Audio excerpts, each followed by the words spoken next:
Hey everybody, my name is Andrew Trolson, and I'm here to tell you about the complete WPF course. So the objectives of this course begin by making sure attendees become aware of the core WPF assemblies and namespaces.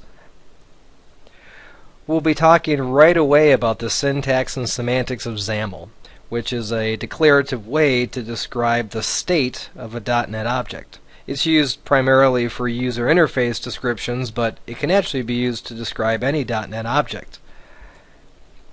We'll talk about the relationship between XAML and code, and you'll also learn how to manipulate XAML at runtime.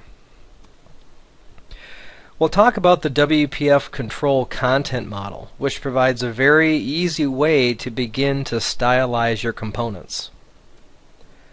We'll talk a bit about the Documents API, which allows you to incorporate PDF-style functionality into a WPF application. And then we'll learn quite a bit about graphics. Now, if you're new to WPF, that might surprise you because you might be thinking, well, I'm making more of a traditional business application. I don't need to use graphics. But it's really not the case. Graphics are a key foundation for just a ton of things in WPF, including building custom data templates, custom control templates, and animation sequences. We'll talk about object resources, which are a very convenient way to package up and reference XAML that you've already defined elsewhere. We'll be talking about working with animation storyboards. And again, if you're thinking that that would only be useful for maybe a video game, it's not true. Animations are also a key part of building data templates and control templates, because we use animations to get back visual cues for the user, such as how does my template look if they click on it? Well, that would be done through an animation, which requires object resources, which requires typically graphics. We'll talk about building styles and custom control templates. We'll look quite a bit at the data binding capabilities of WPF. We'll be talking about control-to-control data binding. We'll be talking about binding to object collections, and we'll be talking about working with data templates. We'll also look at some lower-level plumbing used by WPF, such as dependency properties and the routed event architecture. That will get you in a good position to look at MVVM. We're going to have a nice introduction to the MVVM design pattern, which is very popular for XAML-based projects. And another key part of the course is that we will be using Expression Blend in a variety of different ways as we work on our labs. Now, when it comes to the prerequisites of the course, please be aware that this is a programming intensive course.